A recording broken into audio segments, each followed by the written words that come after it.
Monter une pièce de théâtre qui met en scène des acteurs et des robots, c'est le défi qu'a relevé un metteur en scène lausannois. Le spectacle sera présenté en mars prochain lors de la prochaine exposition universelle à Aichi, au Japon. Plongé dans cet univers étrange avec Cédrine Verguin, Yves Dubois et Claude Paco. Ici un homme, Christian Denisard, et là, un automate. La fascination du premier pour les robots l'a amené à vouloir donner vie à ces machines en leur inventant une histoire, celle d'un homme amoureux d'une vraie femme mais qui vit isolé du monde, entouré de ces 3 robots.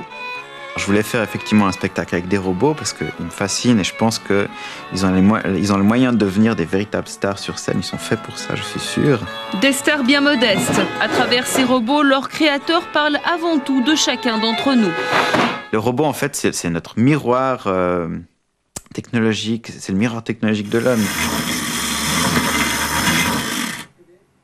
Tout ce que le robot n'a pas, en fait, ça fait ressortir ce que nous, on a.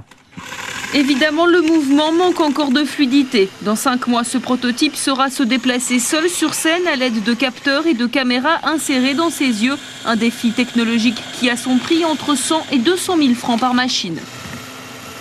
Les robots sont des machines qui sont beaucoup différentes comme des machines habituelles parce que ce sont des machines qui, en futur, devraient gérer l'environnement avec les humains. Avec ça, il y a aussi des aspects un peu émotionnels, peut-être l'attachement entre l'humain et le robot, qui nous intéresse aussi pour nos recherches. Voici le moulage du corps d'une des machines appelée la danseuse. Dans le ventre de cet atelier, la sensualité et l'aspect humain devraient naître des mains de leur artisan, au point de se méprendre sur ces robots. Oui, ils ont une âme. Bien sûr qu'ils ont une âme.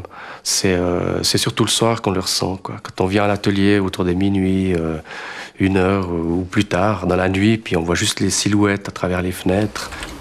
Croire en l'âme de sa création, et si c'était le secret pour lui donner véritablement vie, un peu comme ces vœux que l'on fait si fort que parfois ils se réalisent.